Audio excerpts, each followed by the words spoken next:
The peace you're chasing doesn't exist in the places you're looking for it. You've been taught that peace comes from holding on, to relationships that drain you, to jobs that suffocate your spirit, to beliefs that no longer fit the person you've become. You cling to these things like a drowning person clings to stones, wondering why you keep sinking deeper into the waters of your own discontent. The truth cuts deeper than you want to admit. What you call loyalty is often cowardice. What you name love is frequently fear-dressed in noble clothing. The very things you refuse to release are the chains that bind you to a version of yourself that died long ago. Yet you carry its corpse on your back, calling this burden responsibility. Real peace, the kind that flows through you like sunlight, through clear water, comes not from accumulating more connections, more commitments, more ways to prove your worth to a world that will never be satisfied. It comes from the radical act of letting go, from the courage to say this no longer serves who I am becoming. Look around you.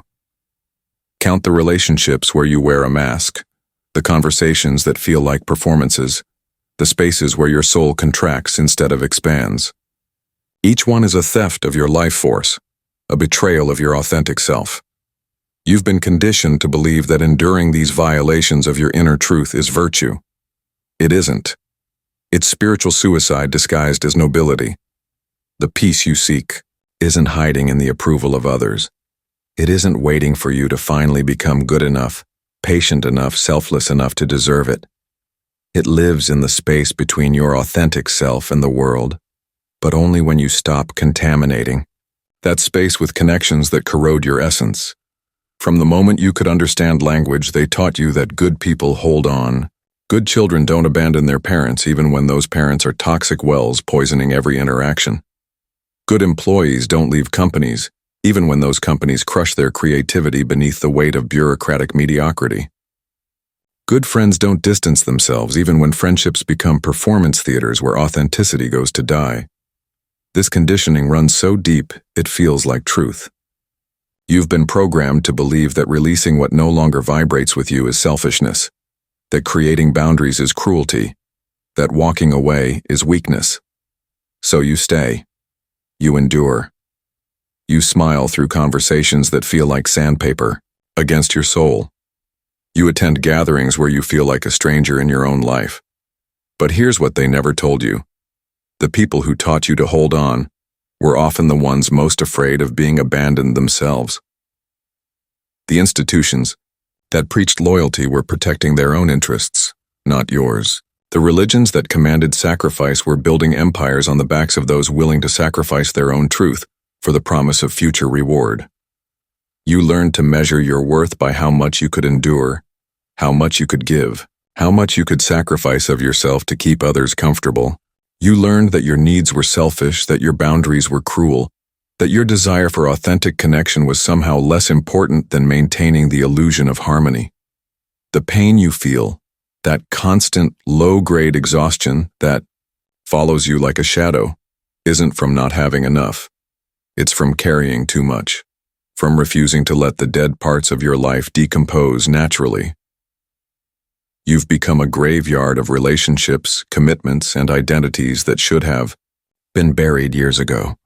Every yes you give to what doesn't align with your truth is a no to what does. Every moment you spend forcing connection where none exists is a moment stolen from connections that could flourish. You're not being noble by staying where you don't belong. You're being false, to yourself and to everyone around you. The cruelest irony is that your misplaced loyalty often enables the very behavior that's harming you. When you accept less than you deserve, you teach others that this is acceptable. When you tolerate disrespect, you become complicit in your own diminishment. When you remain in situations that drain your life force, you become a co-conspirator in your own spiritual death. The ancient Greeks understood something we've forgotten, that harmony isn't about forcing all notes to play together, but about knowing which notes belong in the same song. The philosopher Heraclitus spoke of the hidden harmony that emerges from apparent opposites, but he also knew that some elements simply cannot coexist without destroying the music entirely. Your life is a composition, and you are both the instrument and the musician. When you force notes that clash with your natural frequency, You don't create beautiful complexity. You create cacophony. The dissonance you feel isn't a challenge to overcome through willpower. It's information. Your soul speaking to you in the only language it knows, the language of resonance and resistance. This isn't mystical thinking, it's practical wisdom. Energy is finite. Attention is precious. The relationships and commitments that drain your life force are taking resources that could be invested in what truly matters. When you hold on to what no longer serves you, you're not just hurting yourself. You're preventing others from receiving the full presence and energy you could offer if you weren't scattered across a dozen ill-fitting connections. The existentialists knew this truth. Authenticity requires the courage to disappoint others, to live according to your own values rather than the expectations imposed upon you. Sartre wrote that we are condemned to be free, but most people condemn themselves to unfreedom by refusing to exercise that choice. They choose the familiar pain of incompatibility over the unknown territory of alignment. Nietzsche understood that true strength comes not from enduring what diminishes you, but from the power to say no to what doesn't serve your highest becoming. The Übermensch isn't someone who suffers more. It's someone who refuses to suffer unnecessarily. Someone who has the courage to create their own values rather than inheriting the values of others. Eastern philosophy offers the same wisdom through different language. The Tao speaks of Wu Wei, effortless action that flows with natural harmony rather than against it. When you force yourself to maintain relationships that require constant effort, constant accommodation, constant self-betrayal, you're moving against the Tao. You're swimming upstream in the river of your own life. Buddha taught that attachment is the root of suffering, but he wasn't just talking about material attachments. He was talking about the attachment to being the person others want you to be, the attachment to maintaining relationships that have outlived their purpose, the attachment to a version of yourself that no longer fits who you're becoming. There is another way to be good in this world. A virtue that flows not from duty or guilt, but from abundance, from the overflow of a life lived in harmony with its own nature. Imagine peace that doesn't require you to shrink yourself to fit into spaces too small for your expanding consciousness. Picture relationships where you can breathe fully, where your authentic self is not just tolerated but celebrated. Envision work that feels like play, commitments that energize rather than drain, conversations that leave you feeling more alive rather than more empty. This peace comes when you learn to honor the sacred act of release. When you understand that, letting go of what doesn't vibrate with you isn't abandonment, it's liberation, for you and for everyone involved. When you stay in situations that don't fit, you're not just diminishing yourself, you're preventing others from finding their own right-fit connections. You're blocking the natural flow of energy that wants to connect compatible souls. The new virtue is discernment. The courage to say, I love you enough to stop pretending we're compatible. The wisdom to recognize when your presence in someone's life has become more obstacle than gift. The strength to walk away from good things, to make room for great things. This isn't about becoming selfish, it's about becoming selective. About understanding that your energy is a gift too precious to be scattered carelessly among those who cannot receive it fully. When you align with what truly vibrates with your essence, you become a source of genuine value. You show up fully present because you're no longer divided against yourself. Think of the sun. It doesn't apologize for not shining on the far side of the earth. It doesn't feel guilty for creating shadows, it simply radiates its light fully, and those who need that light find their way to it. The sun's generosity comes from its abundance, not from its sacrifice. It gives because it cannot help but give, not because it should give. When you release what doesn't serve you, you free up energy to serve what does. You become like a river finding its natural course, powerful and peaceful simultaneously. You stop being a stagnant pond, collecting debris and breeding mosquitoes, and become a flowing force of nature that nourishes everything in its path. The relationships that remain after this conscious release will be different. They'll be based on mutual choice rather than obligation, on authentic connection rather than social expectation, on love rather than need. These connections will feel effortless, not because they require no effort, but because the effort feels like joy rather than burden. But even this beautiful alignment must be held lightly. Even the relationships that feel perfectly matched, the work that ignites your passion, the beliefs that seem eternally true, all of these will change. You will change. What vibrates with you today may feel discordant tomorrow, and this isn't failure. It's the natural rhythm of existence.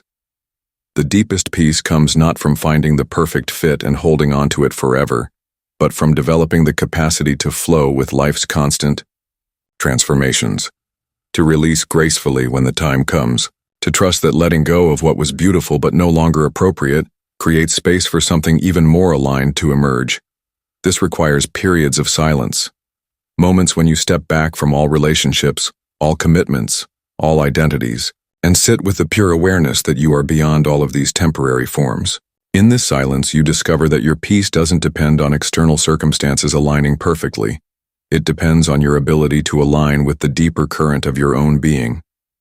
The cup that's constantly full cannot receive new water. The life that's constantly busy cannot hear the whispers of intuition that guide toward true alignment.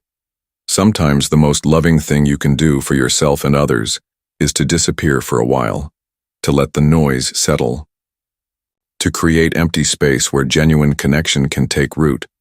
In these moments of withdrawal, you learn that you are not your relationships, your work, your beliefs, or your identities. You are the awareness that experiences all of these things, but you are not dependent on any of them for your fundamental well-being. This realization is both humbling and liberating. It frees you from the desperate need to make everything work and allows you to participate in life from a place of choice rather than compulsion.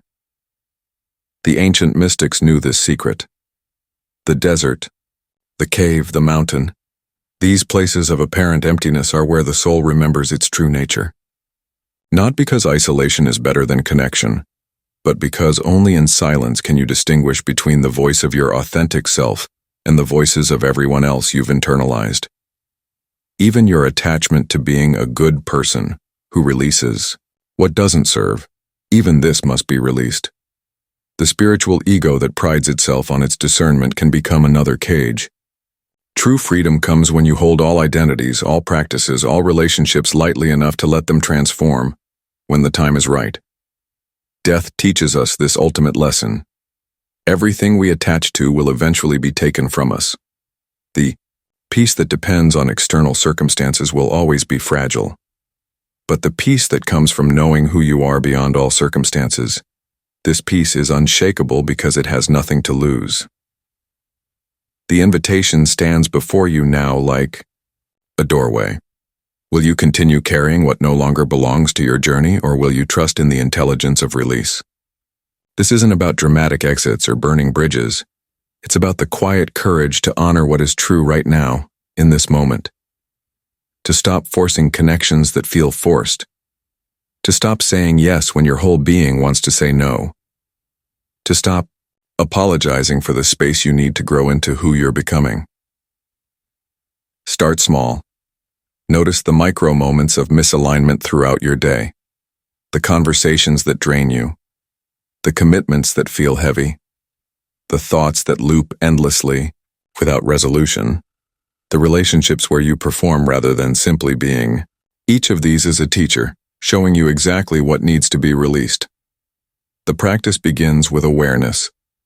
Before you can release what doesn't serve you, you must first acknowledge that it doesn't serve you. This requires brutal honesty with yourself. The kind of honesty that our culture actively discourages because it threatens the status quo of unhealthy relationships and systems. Then comes the courage to act on this awareness. To have the difficult conversations, to set the necessary boundaries, to make the changes that everyone will have opinions about, to disappoint people who have become comfortable with your self-betrayal. Remember, every person who judges you for choosing alignment over approval is someone who has never had the courage to do the same. Their judgment is their own prison, not your truth. Their discomfort with your authenticity is proof that you're moving in the right direction.